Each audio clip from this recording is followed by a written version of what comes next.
Hi, this is Rachel on Recover. We're back with a special guest. She's going to tell us a little bit about herself. She's a nutritionist, and her name is Kristi. Tell us some things about yourself. Thanks, Rachel, and very nice to be here with you today. Like you said, I'm Kristi, and I am a registered dietitian nutritionist, and I practice out of Phoenix, Arizona, in the hot desert. And I've been practicing as a dietitian now for about 12 years, and mostly within the field of public health and public health nutrition, as well as worksite wellness I've focused on. But I'm currently practicing out of the local health department here in Phoenix, Arizona, as well as working on my own private practice. Okay. What got you into nutrition? Yeah, that's a really good question, Rachel. So what got me into nutrition is more of a personal journey. And it goes back to, it goes way back to childhood, to be honest, but where it started like kind of getting into my head and focusing on health and nutrition was in my high school years. Because before I started, this focus, or before I got into it, I was eating in a way that was not nourishing to my body or brain. For example, Mountain Dew was my breakfast, and a Rice Krispie bar was my breakfast, and I, didn't associate the two. Like, well, then why am I not feeling good, later on in the day, or why do I not have a lot of energy, or why, do my moods maybe go up and down, or do I feel, hangry, as they say, which I didn't have a word for it back then. But nonetheless, I got into just reading, and it was just at that same time where I, was getting really into it that I also was going to college, and I didn't know necessarily what I wanted to major in. So I'm like, this has become a passion for mine. Let me take this route, and then the rest is history. And it finally led me to where I am today. Okay. What do you do as a registered dietitian with nutrition, as dietitian nutritionist? Sure. It is a tongue twister, and I'm sorry that it's kind of, I guess, tongue twisting, if you will. But what do I do? So I do a lot of things, but kind of just sum it up. My primary focus is on working with other dietitians and other nutritionists to support the development and implementation of trauma-informed care within, nutrition practices, within nutrition programs, and incorporating them into larger healthcare organizations like hospitals. For example, have you heard of SNAP, Supplemental Nutrition Assistance Program? Yeah. So, or, for our audience, formerly known as the food stamps program. But I work with SNAP-Ed agencies and WIC agencies, school wellness programs, and even nutrition pantry programs. Again, to help, bring awareness to the role of trauma, adversity, and how that can impact health and health outcomes. But again, also, now that we, the people might have that awareness, it's like, what do we do with it? So I help facilitate the process and kind of help deliver the how on how we can start incorporating some of these trauma-informed best practices into, again, just the field of nutrition. Okay. And I was going to say, sorry, also along that line too, I also do, like I mentioned earlier, work with worksite wellness programs, and with that worksite wellness, just learning or helping people address employee burnout or fatigue, and just fostering a resilient organization that can help support people through tough times, but also through challenging events that we've been facing as a society as a whole. That's true. It's been a rough time to try to buy food right now. Absolutely, it is. And gas prices have also gone up exponentially, so that So doesn't help. much. But yeah, no, you make a really good point. I was actually just watching the news tonight or last night, and they were just highlighting food banks in our area and just how much the demand has increased to where food banks are now having to purchase their own food because they're running out of food. So it is definitely challenging times for most of us, and food is definitely part of that problem. Yeah. So well, gas prices are starting to come down, so hopefully it won't be this big of an issue for this long. I couldn't agree more. Okay. What got you working with people with trauma? How did you? Yeah, so that's another good question. So what got me into it? It was just, by chance, if I can say that. It's I started working at the health department again, like 12 years ago, and that's when the idea, have you heard of ACEs, Adverse Childhood Experiences? Yes. Okay, and like ACEs, but also positive childhood experiences. So I started learning about that research and the role of trauma, not only in nutrition, but just health in general. Again, I'm surrounded by so many different professions in the health department. So just hearing these different perspectives and how these ACEs, how these positive also experiences can influence health later on was really impactful to what got me into just diving deeper into the research, as well as making it a life passion to be able to help people, with similar, having my own, past experiences with adversity and trauma. So helping others who, get through what I've experienced, and also working, how do I say, a lot of my work too at the health department, is in communities that are less represented, may have a lack of access to nutritious foods or healthcare needs, might be, work in communities with higher levels of violence. So that kind of, went, kind of supported what I was reading in the research and reading about ACEs, but just witnessing it firsthand and just seeing, nutrition and it wasn't always a priority. Health isn't always a priority when you have other situations and stressors in your life. But also just learning how these stressors in the community actually can invoke or lead to, they can be traumatic experiences for many people. So it was what got me into it was just being surrounded by these ideas in the health department, and then also working in the community and witnessing some of this stuff firsthand. Okay. What are some adverse and trauma?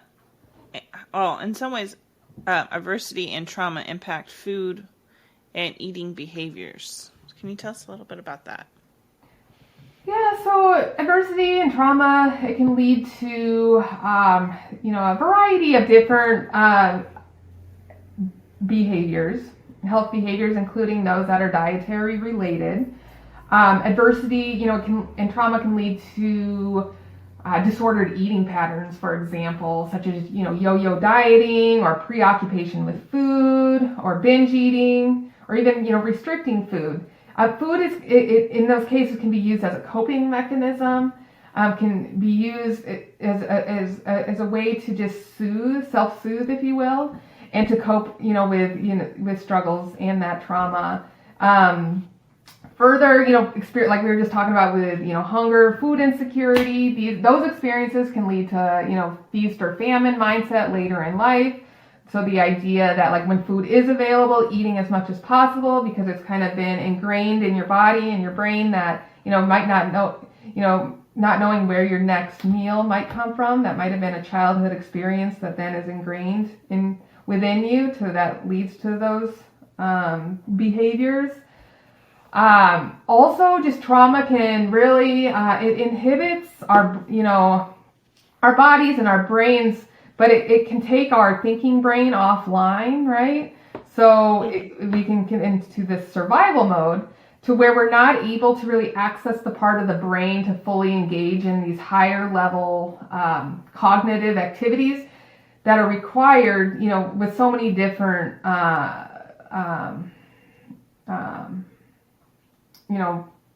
food behaviors like meal planning, budgeting, food preparation, planning, et cetera, like when we are under a trauma or when we're experiencing that adversity, sometimes we can't access that part of our brain that is needed to really carry out these healthy behaviors.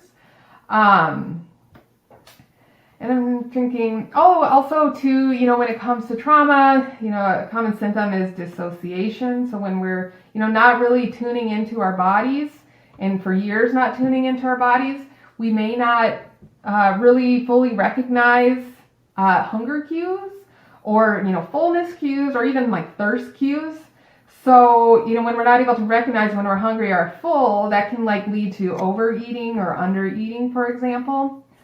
And then, of course, trauma and, ACEs, adversity has been highly associated, with many diet-related outcomes later in life, such as heart disease, diabetes, kidney disease, for example, which, traditionally the focus is then just to treat, provide, the right nutrition, right food to help treat that.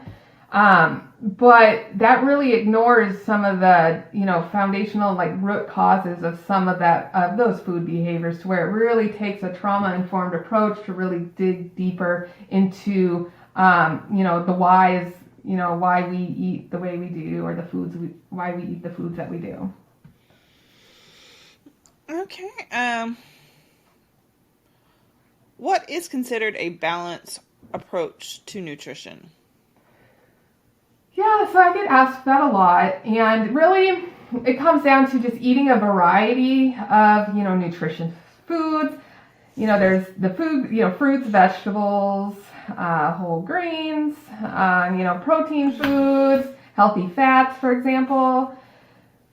It's enjoying a variety of nutritious foods, but also, eating the foods that you really enjoy. So I don't ever recommend cutting out any type of food, especially if those foods are the ones that you truly enjoy. Like for me, I like sweets. So rather than restrict or, cut them out, include those, in moderation. But I advise people to not restrict, to not necessarily cut out the foods that they enjoy, and just, find patterns that can be sustained, right? So, what a diet that you can then do for the rest of your life versus just a temporary solution that's not sustainable. And then a big approach with people too is just learning to recognize and respond to hunger and fullness cues, and also helping people, to balance blood sugar. So it's key to balance blood sugar levels, eating a carbohydrate-rich food with a protein or fat-rich food, because this can steady blood sugar, which, when our blood sugar drops, or it's not steady, it's too high, this can lead to changes in our mood, changes in energy level, etc. So, to sum it up, eat a variety of foods, don't cut out any foods that you enjoy, learning to recognize hunger and satiety, and then just focusing on balancing blood sugar levels. Okay.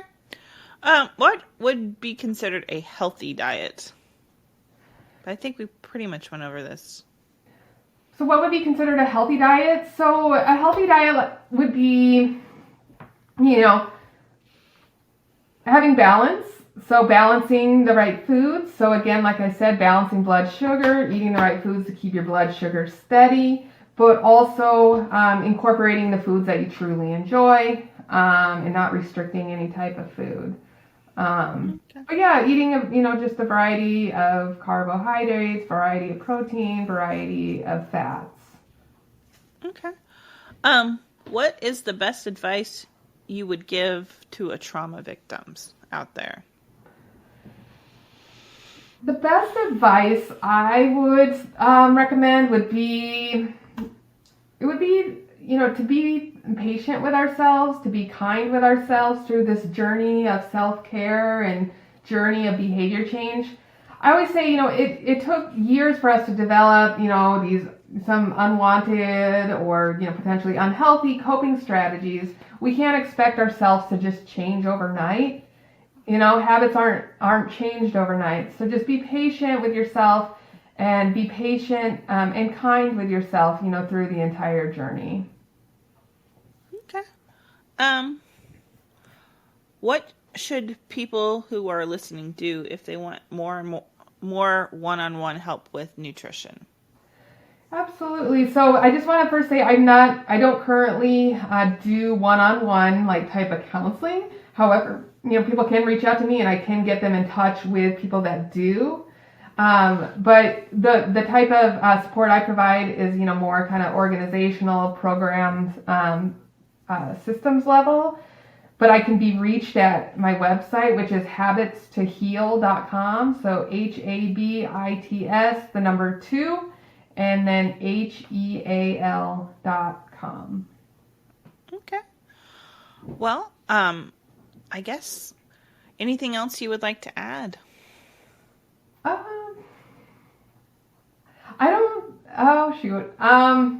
I can't think of anything right now, but I do definitely appreciate you reaching out to me and this opportunity to share a little bit more about trauma and nutrition and trauma-informed nutrition care. Okay. All right, guys. Thanks for listening. Tune in next Thursday at 10 a.m. Always follow us on your favorite social media platform or on your favorite podcast. And if you have any questions or want to reach out, always go to rachelandrecovery.com, and we've got some new resource pages up, so check those out.